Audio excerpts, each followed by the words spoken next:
Hello friends, welcome back to another video. तो फिर से एक बार आपका स्वागत है आपका अपना YouTube channel Arun sir GS में। तो आज हम विज्ञान सब्जेक्ट के कुछ क्वेश्चन लाए हैं, क्योंकि आपको पता है कि जितने भी हमारे नियोजित शिक्षक हैं 4.25 लाख के करीब अभी बचे हुए हैं जिन्होंने बीपीएससी के एग्जाम का बहिष्कार किया था, और बीपीएससी एग्जाम में जो क्वालिफाई कर गए वो तो उनको तो राजकर्मी का दर्जा मिल गया, लेकिन जो अभी क्वालिफाई नहीं किए हैं शेष जो बचे शिक्षक है उनको सक्षमता परीक्षा देना है, क्योंकि सरकार कह रही है कि सक्षमता परीक्षा देकर आप राजकर्मी बन सकते हैं, क्योंकि आपका नाम अब बदलने वाला है विशिष्ट शिक्षक।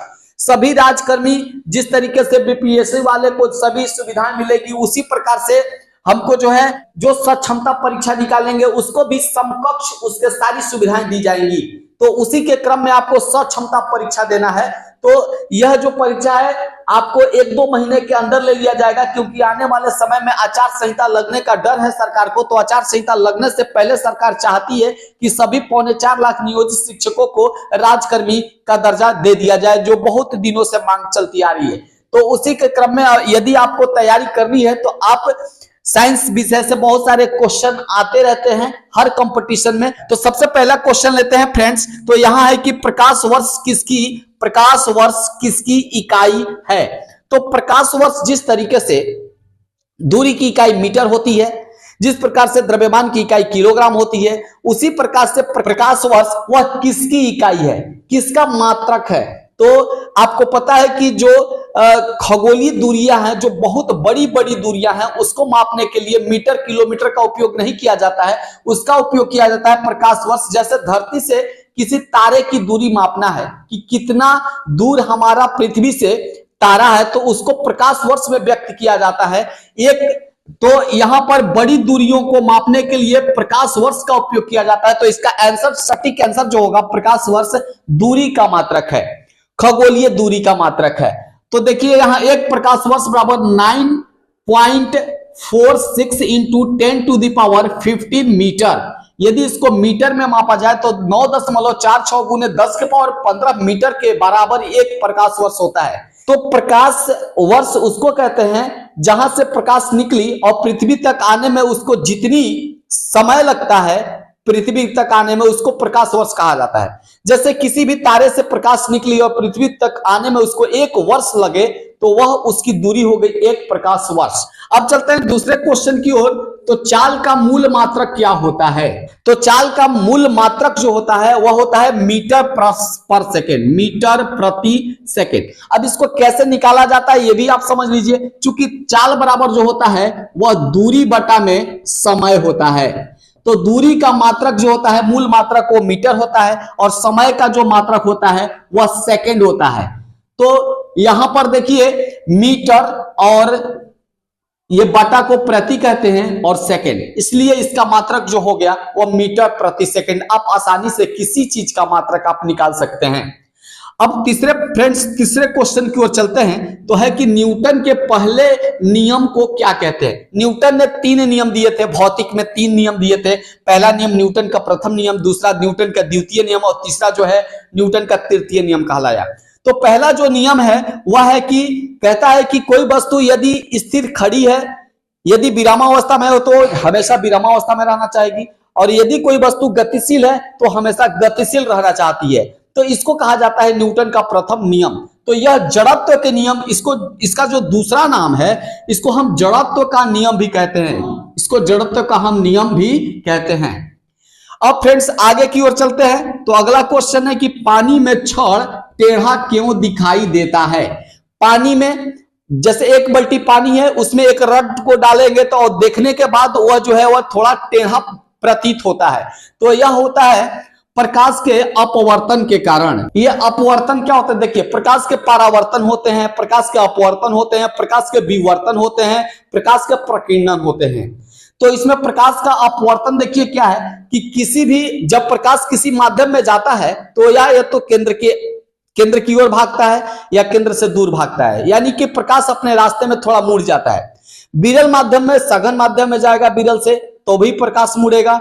यदि प्रकाश सघन से विरल माध्यम के से बाहर निकलेगा तो वो भी प्रकाश अपने रास्ते से थोड़ा सा मुड़ जाता है, हट जाता है। इसी कारण जो भी पानी में जैसे रखा हुआ है रड, और उसको जब हम देख रहे हैं तो प्रकाश जो है पहले विरल माध्यम में था, फिर पानी में गया, तो पानी एक सघन माध्यम है, तो जाते वक्त जो है जो प्रकाश अपने रास्ते से थोड़ा मुड़ जाती है, तो इसीलिए यह जो छड़ है वह थोड़ा टेढ़ा दिखाई देता है पानी में।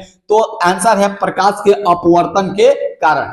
अगला क्वेश्चन है कि एक हॉर्स पावर कितने के बराबर होता है। ये देखिए एचपी इसको कहा जाता है, हॉर्स पावर को एचपी कहा जाता है। एक हॉर्स पावर 1 एचपी कितने के बराबर होता है, तो 746 वाट के बराबर होता है। ये जो वाट होता है वह शक्ति का मात्रक होता है, तो ये भी आता है कि शक्ति का मात्रक क्या तो है, उसको वाट कहते हैं। और एक एचपी कितने के बराबर होता है, यानी कि 746 वाट के बराबर होता है। अब नेक्स्ट क्वेश्चन चलते हैं कि धान की खेतों में कौन सी गैस पाई जाती है। तो धान की खेत में जब आप जाते हैं, किसान लोग हैं, धान की खेत में जाते हैं तो थोड़ा गर्मी लगती है। गर्मी का मतलब उसमें से एक गैस निकलती है और थोड़ा सा ना उसमें जो गंध भी आती है, तो वह गैस होती है मीथेन। तो धान की खेतों में से मीथेन गैस निकलती है। इसके अलावे जब गाय भैंस जो जुगाली करती है उसके मुंह से एक गैस निकलती है, वह गैस भी मीथेन गैस होती है। तो यह गोबर गैस में भी पाई जाती है। तो फ्रेंड्स अगले क्वेश्चन की ओर चलते हैं। तो अगला क्वेश्चन है कि पानी का क्वथनांक कितना होता है। तो सबसे पहले जानिए कि क्वथनांक क्या होता है। तो किसी भी कोई भी पदार्थ जिस ताप पर उबलना चालू करता है उसको उसका क्वथनांक कहते हैं। तो पानी कितने डिग्री सेंटीग्रेड पे उबलने लगता है तो वह उसका क्वथनांक होता है। तो यहां पर देखिए कि 100 डिग्री सेंटीग्रेड पर पानी जो है वह उबलना चालू कर देता है, इसलिए पानी का क्वथनांक 100 डिग्री सेंटीग्रेड होता है। ठोस अवस्था से जब द्रव में बदलता है तो जिस ताप पे वो गलना शुरू करता है तो उसको गलनांक कहते हैं। तो गलनांक पानी का 0 डिग्री सेंटीग्रेड होता है, जबकि क्वथनांक 100 डिग्री सेंटीग्रेड होता है। अगले क्वेश्चन की ओर चलेंगे। तो रक्त का पीएच मान कितना होता है। तो देखिए रक्त का जो पीएच वैल्यू होता है वह होता है 7.4। 7.4 पीएच वैल्यू होता है। आपको पता होगा कि जिसका पीएच वैल्यू 7 होता है वह उदासीन होता है, जिसमें जल है।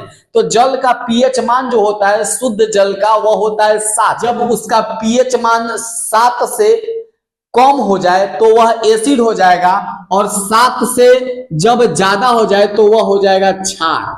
तो यहां पर ये जो है रक्त आएगा क्वेश्चन में कि क्षारीय है कि अम्लीय है। तो चूंकि 7 से इसका पीएच मान ज्यादा है इसलिए यह क्षारीय हो गया।